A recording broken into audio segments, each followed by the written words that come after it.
Picture a moment that feels completely devastating. We've all been there. You get a single rejection from someone you really valued. Maybe a conversation just abruptly ends, permanently. Or maybe you're passed over for that one opportunity you desperately wanted. In a split second, your entire reality feels like it's collapsing in on itself. Your chest tightens, your mind starts racing, and this heavy, cold dread just washes right over you. You feel invisible, worthless. It's so easy in that moment to assume that this one specific failure defines your entire existence, right? You start believing their negative judgment is the absolute truth about who you are. You second-guess every decision you've ever made, convinced that you're just fundamentally broken. But here is a secret, a genuinely liberating truth that completely changes how you see the world. You aren't weak for experiencing this intense emotional collapse. You are simply operating a poorly constructed psychological machine. Think of it this way. If the opinion of one single person can completely erase your sense of self, your internal structure was fundamentally flawed long before that rejection ever even happened. To really wrap our heads around why a single setback can completely destroy you, we have to look at the actual architecture of your identity. Our brains are essentially ancient survival mechanisms, constantly running background calculations on our social standing. Back in our hunter-gatherer days, your value to the tribe literally dictated whether you lived or died. If you were rejected by the group, you were facing the harsh wilderness completely alone. That wasn't just sad. It was a literal death sentence. Because of that deep ancestral history, your nervous system is biologically wired to hit the panic button the second it detects social failure. But here is the kicker. Modern society has basically weaponized this primitive fear. We are constantly conditioned to measure our worth through highly specific external scorecards. We're taught to tie our entire value as human beings to our romantic success, our financial status, or how we look in the mirror. When someone builds their entire self-worth on just one of these pillars, they create a deeply, dangerously fragile internal structure. In clinical psychology, this structural flaw actually has a name. It's called low self-complexity. Now, what happens when your identity is built on just one foundation? Any threat to that single pillar feels like a threat to your very existence. If your only source of value is your relationship status, a breakup doesn't just mean you're single again. It means you are suddenly, entirely worthless. If your only source of pride is your career, losing your job means losing your actual identity.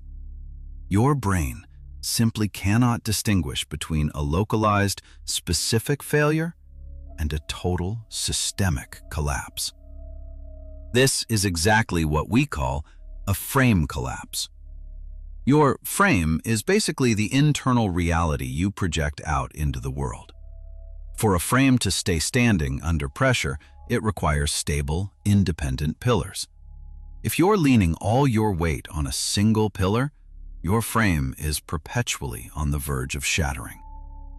You end up living in this constant state of anxious hypervigilance, absolutely terrified that one wrong move will destroy everything you are. You become deeply dependent on external validation just to keep that one single pillar upright. And honestly, that deep dependency instantly kills your perceived social value and your personal power. People can sense that fragility from a mile away. Let's drag this concept out of psychology textbooks and into the cold light of everyday reality. Because this fatal structural error plays out in highly predictable ways across our lives. The first, really obvious example is the complete devastation people feel after a romantic rejection.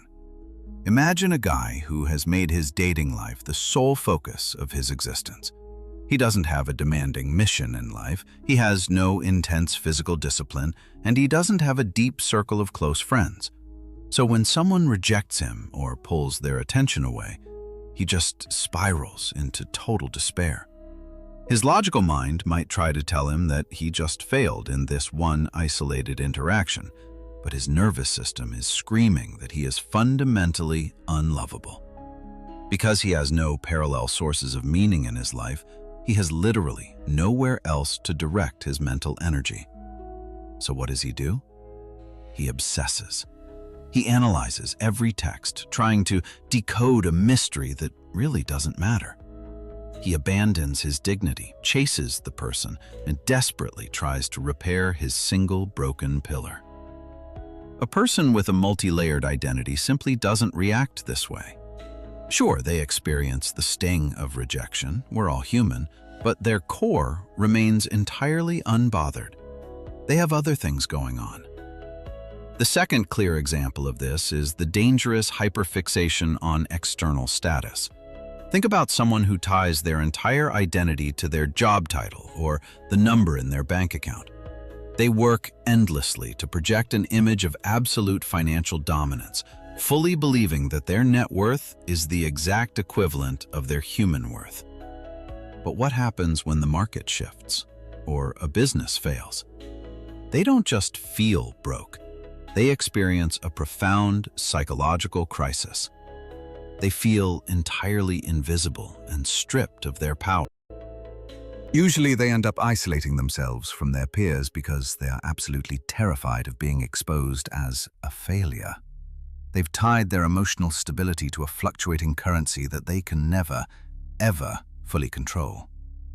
When you think about it, this is actually the ultimate form of low-value behavior. Why? Because it places your entire reality in the hands of chaotic external forces. A truly grounded, high-value person understands that wealth is a tool, not an identity. Their frame is built on their internal resilience and character, not the balance in their checking account. The third way this plays out is through a paralyzing fear of judgment and risk. Someone with low self-complexity is utterly terrified of making a mistake. Because their worth is concentrated in just one area, any public failure feels like a public execution. They avoid taking calculated risks because the potential cost to their ego is just way too high. So they stay in comfortable, stagnant routines because predictability feels like safety. They refuse to speak their mind or set boundaries because they literally cannot afford to lose anyone's approval. This deep scarcity mindset forces them to play a perpetually defensive game. They become a chameleon, constantly shifting their opinions just to avoid conflict, sacrificing their authentic voice to maintain that fragile, single-pillar identity. True walking away power, the ability to just leave a bad situation, is impossible when you have absolutely nowhere else to go. You must have a strong internal fortress if you expect to survive the brutal, everyday friction of reality. Now, society constantly pushes this dangerous myth about dedication and focus. The modern narrative loves to tell you that you have to pour your entire soul into one single pursuit if you want to be great. Pop culture romanticizes the idea of the obsessed, tortured artist, or the singular romantic who sacrifices absolutely everything for love. They claim that having a balanced identity means you somehow lack true passion or drive. Let me completely shatter this catastrophic illusion for you right now. Obsessively tying your entire self-worth to one single variable doesn't make you dedicated. It makes you incredibly weak and incredibly easy to control. Anyone who relies entirely on one source of validation is essentially a slave to that source. They are completely vulnerable to manipulation, emotional extortion, and sudden ruin. Real strength isn't about blinding obsession. Real strength requires a sophisticated, highly diversified psychological portfolio. Just like you wouldn't put your entire life savings into one highly volatile stock, you shouldn't put your entire identity into one volatile area of life. Let's look at the stark contrast between two entirely different people facing the exact same failure. First, look at the person who operates with a singular, fragile identity. They face a harsh rejection and immediately treat it as undeniable proof of their worthlessness. They internalize the failure completely. They write long, emotional paragraphs defending their character to someone who honestly doesn't care. They abandon their daily routines, skip the gym, and just marinate in their own misery. They become a needy, desperate pawn, begging for a second chance from someone who doesn't even respect them. Now, let's look at the person who has genuinely mastered the architecture of their identity. They face the exact same brutal rejection. Yes, they feel the primitive biological sting. Again, we are wired to feel it, but they apply pure, unshakable rational detachment. They realize that this failure is confined to just one specific room of their massive internal fortress. So what do? They simply lock that door, turn around, and walk into another room where they are already winning. Of course, you cannot just wish away the biological pain of rejection. Affirmations alone won't fix it. You have to implement strict, actionable practices to literally rebuild the architecture of your mind. Think of these practices as the blueprints for an unbreakable internal frame. If you build this right, it will completely eliminate the devastating impact of isolated failures. The first practice is the aggressive diversification of your identity. You need to actively build your self-worth across at least 3 distinct and independent pillars. And here is the golden rule. These pillars must be entirely within your locus of control. For example, build one pillar on your physical discipline and the strength of your body, whether that means hitting the gym, running marathons, or mastering a martial art. Build another pillar on the pursuit of a difficult skill, a side business, or a demanding creative mission that you are genuinely passionate about. Build a third pillar on the depth of your friendships, your brotherhood, and your ongoing intellectual growth. Why do we do this? Because when one pillar takes a heavy hit, the other two must be strong enough to carry the entire weight of your reality. This practice instantly dilutes the poison of rejection. It prevents a total structural collapse. The second practice is what psychologists call narrow cognitive framing. When you experience a setback, your brain naturally wants to generalize the failure. It wants to turn a single no into a permanent state of being. You have to aggressively override this weak, primitive impulse using cold, analytical logic. Force yourself to describe the negative event as narrowly and specifically as humanly possible. Do not let yourself spin out and say, "I am a complete failure and nobody wants me. I'm always going to be alone." Instead, you must say, "This specific interaction did not yield the desired outcome on this specific day with this specific person." See the difference? One is a life sentence. The other is just a mild traffic jam. Isolate the incident entirely from your core identity. Treat it as a single data point in a massive, ongoing experiment of your life. This brutal separation prevents emotional leakage from poisoning the rest of your week.